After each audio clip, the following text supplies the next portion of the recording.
Hello guys! Hello! Welcome to our first discussion video. We would like to discuss some topics about the realities of living here in UK. Ayan po. So, mag-share kami ng 4 na cons at 5 pros. Ayan. Yes, so a disclaimer lang po, we are going to talk about the things that are based from our own experience Ayan po. as a family of 4 that is actually located in an area or a place which is quite near to London.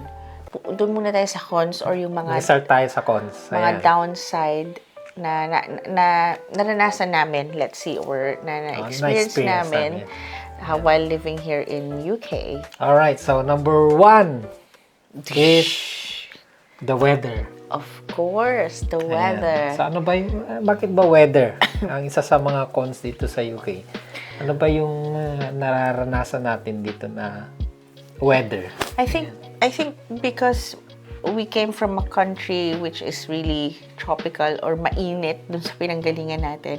So, masasabi namin na ang UK is malamig na bansa.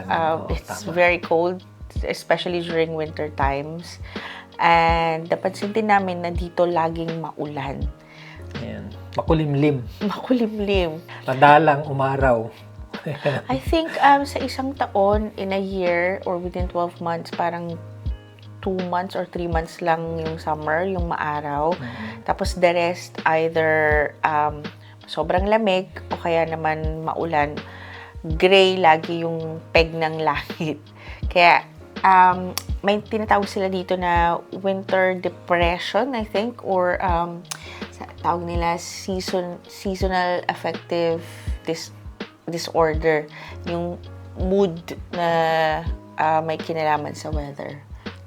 At saka share ko lang yung speaking na rin sa weather, yan, yung bago-bago pa kami dito. So, umabot sila ng 30 degree Celsius. Pag summer? Oo, nung summer nila dito. Ayan. So, napansin ko na syempre sa amin na galing na fresh from Philippines, sanay na sanay kami sa init. So, yun, naka-sweater pa kami. Yun, pero yung mga, alam niya, mga local dito, wala silang mga... Wala na silang halos damit. Halos balot, yes. Pero, syempre, I think tayo, nagkakape pa nga tayo sa Philippines.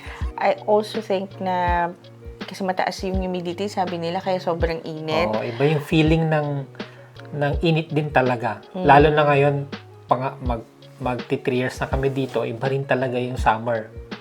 Unti-unti na namin na-adapt yung weather. Kaya, nung na-experience na namin yung summer dito, iba rin talaga pala. So, yun. Tapos, ang colds and cough dito are very common.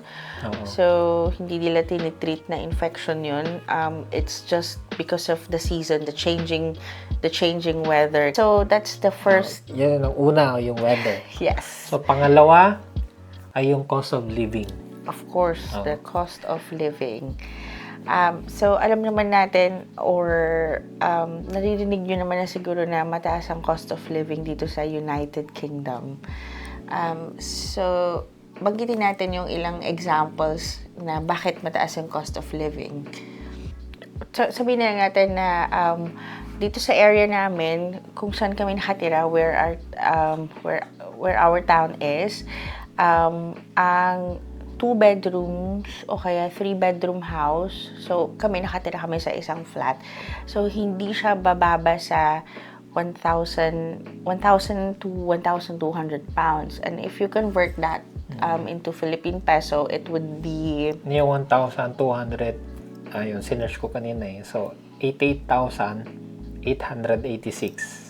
Yung palitan base sa palitan ngayon. So, that's per month, okay? Per So, 1,200 pounds per month. And that would you're only paying for the rent. So, iba pa po yung council tax, which you pay monthly as well. i-share natin kung sa amin is nasa 100 plus yung binabayaran namin a month. So, marami rin. Oo. Electric and gas, and then meron pang tubig, syempre andyan ng internet, lahat ng mga utility bills. So, kumbaga, so you're working, you are being paid in pounds, but then yung kinikita mo is pupunta din talaga dun sa mga gastusin. Next. Number 3 is both should work.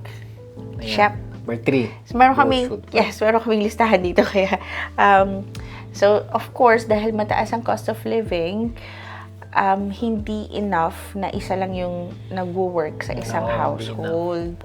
Kami. Kami, hindi lang ako yung nag-work din siya. Kasi kung hindi, mahirap mag-survive. Tapos, bukod pa doon, siya, because he is on a dependent visa, he is allowed to work, double jobs. So, meron siyang side hustle except apart from dun sa full-time employment niya. Yung aking part-time job dito or yung side hustle ko ay yung photography. Ayan. Yun naman yung full-time job ko sa Philippines. So, nagiging side hustle ko na lang siya dito sa UK. Mas maganda kung marami kang side hustle dito. May extra money kayo. Ayan. So, mas mapapabilis yung pag-iipon ninyo. So, mabanggit ko lang yung isang side hustle ko is yung moving. Yung mga maglilipat bahay. Ayan. So kailangan magbuhat ng mga gamit, mga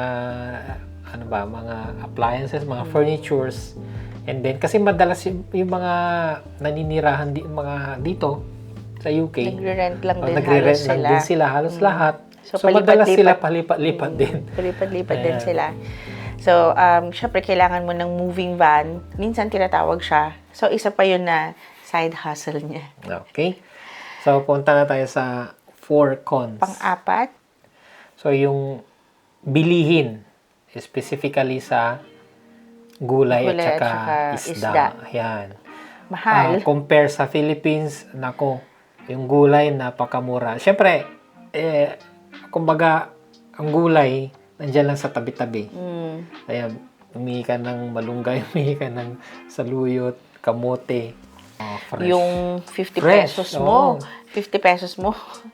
Ang dami mo nang mabibili. Oh my gosh. Kaya mahal. namin nasabing mahal, kasi kung ikukumpara namin siya sa manok, at tapos yung sa karne Sa ng baboy, oo, Mas mahal. Yun. Mas For mahal example, siya. Halimbawa, yung Pork. 2 kilo na baboy, 5 pounds ka muna. Yung Fish. sa gulay, siguro mabibili lang nun ay, alam mo, okra o talong dito. Ganun lang. tapos yung fish, hindi Oo, ka yung makakabili fish, ng mahal din. ng 5 pounds. Usually 7 pounds pataas, no? Yung mga 7 fish. pounds. Kaya yun, isa yun sa mga cons namin. Tapos na tayo sa cons. So let's move on to Proceed our to pros or yung advantages. So, yun yung 4 na cons. Alright? So, punta naman tayo sa pros.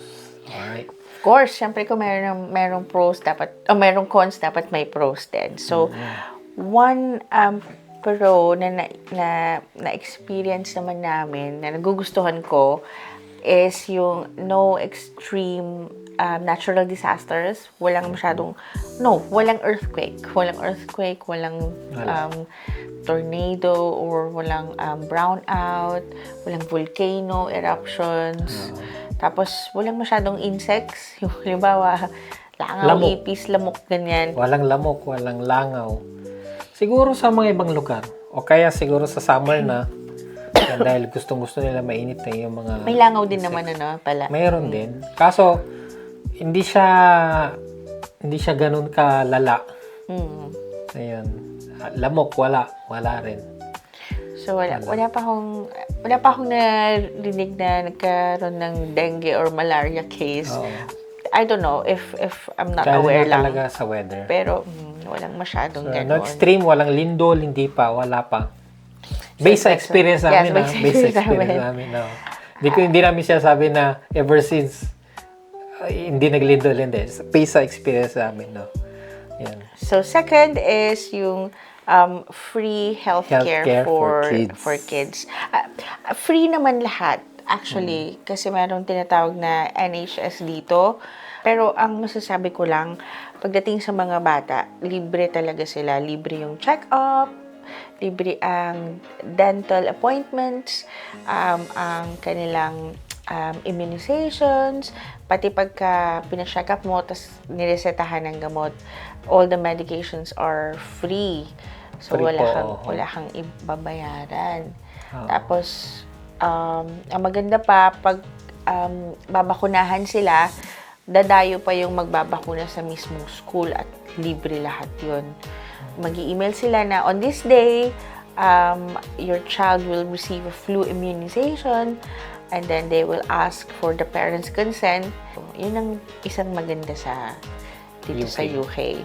Tsaka hindi talaga nila pinababayaan yung mga bata talaga. Yan dito sa UK. Ayun. Free healthcare. And then next is actually free schooling for the kids as well. So from year R or reception, tawag yata nila, parang katumbas yata is kinder. From year R hanggang sa high school, libre yung pag-aaral. Although may private schools din dito. Pero sabi nila, walang masyadong difference pagdating sa quality of education. Almost the same private and public. Libro. Wala naman, di ba? Walang libro. Hindi ka obligado na bumili ng libro. No. Ang bibilin mo lang is bag, yung uniform, syempre ikaw naman na ma-provide. Pati mga pencils and pens, school na rin ang bahala. Okay, so, next tayo ay sa We are on the fourth pro. Yes. Okay. So what is it? Easy to look for a job. Ayan. So, dahil ako naglagay nito eh. Kasi siya, sa Philippines pa lang, na-hire na siya. So, abang nasa Philippines ako, problema ko kung ano kayang trabaho ko sa UK. So, ayun, nung dumating kami rito, ako na mismo naghanap through online. So, ang kagandahan dito ay isasubmit mo yung resume mo online. Yan. Background check ka din nila, di ba? Siyempre, check din nila yan. Ayan. Tatawagan ka nila kaagad. Ayan. Okay ka ba sa ganitong araw? Okay ka ba sa ganitong oras? Ganon kabilis. Ayan. So, kagaya ngayon, nasa hotel ako. Hindi ko naman na-expect na mag-hotel ako. Hindi naman ako nakatapos ng HRM. Or ano ba, na related sa hotel. Saka imagine mo, hindi naman nasa reception ako. Hindi naman ako gagalingan mag-English. Ayan. Mabilis siyang na-hire actually.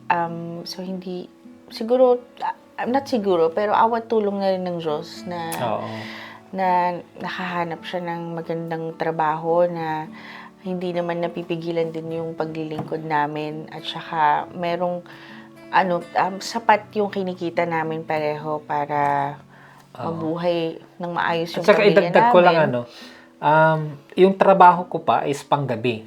Ayan. Unlike syempre, hindi maiwasan na ikumpara ko sa Philippines, na, syempre, may mga panggabi rin siguro, pero hindi marami. Yung mga panggabi sa Philippines, dito, talaga sila, nangangailangan sila ng mga workers na panggabi. Yan, night shift, kumbaga. Lahat. Hospital, sa mga hotel, saan pa ba? Sa mga establishments, yan, warehouse. Pwede sa restaurant. Yan, gabi. Nangangailangan sila. Yeah, so that's our fourth. And we've come to our fifth, our last pros. Pros. Dito, mabilis ka lang makapaghiling or it's easy to ask for a holiday or for a day off. Day off, yan. And pati yung sick leave, pag sinabi mong, I'm sorry, you just call, sorry, I cannot come because cannot work, I'm sick, hindi na nila tatanungin kung, anong sakit mo, bakit, ganyan. Hindi ka nabibigyan hindi ka natatanungin ng details, pati pagka humingi ka ng holidays, right? Oo. Sa So day yun, off. kaya namin to na ilagay itong holiday or off or sick leave kasi si Mrs. minsan hindi fixed yung kanyang off. Tama, 'di ba? Minsan mabibigyan ka ng schedule sa hindi mo inaasahan na araw o kaya sa 'di ba basta hindi fixed. All right? Tapos ako naman, syempre wala mag-aalaga sa mga bata sa araw na to, ganun. So, ako, pwede ko mapagkausapan yung manager ko na ma'am, i-off ko po itong kasi walang babantay sa mga bata. So, ganun sila. They're very understanding, especially sa understand. childcare. But kailan lang yun nung isang araw, they can always say no naman eh. Halimbawa kung talagang kailangan, lalo sa amin kasi syempre I'm a healthcare worker, I'm a nurse. So syempre pag magkakaproblema naman sa staffing, sabihin nila no, you can't. Pero kapag okay naman talaga yung situation sa hospital, halimbawa last time may biglaan siyang shoot, I think. Parang may shoot ka, di ba? And medyo biglaan po yun. Nakaschedule na ako for that day. I just asked kung pwedeng at least in the afternoon lang ako pumasok at hindi long day. They easily said, yes, okay, yun. Kasi okay lang naman. Hindi maapektuhan yung staffing, kumbaga. Yes, so any topics that you want us to discuss, just feel free to comment down below. Yan. So, abangan ninyo yung mga iba pa naming videos. Yan, patungkol sa Life in UK. life in UK. Generally, yes. So, ulitin po namin ay base lang po ito sa aming experience. Yan. So, yun. Okay? Mukhang pahaba na yung ating discussion video. Thank you for watching. Thank you for watching po and see you ulit sa susunod na videos. Bye!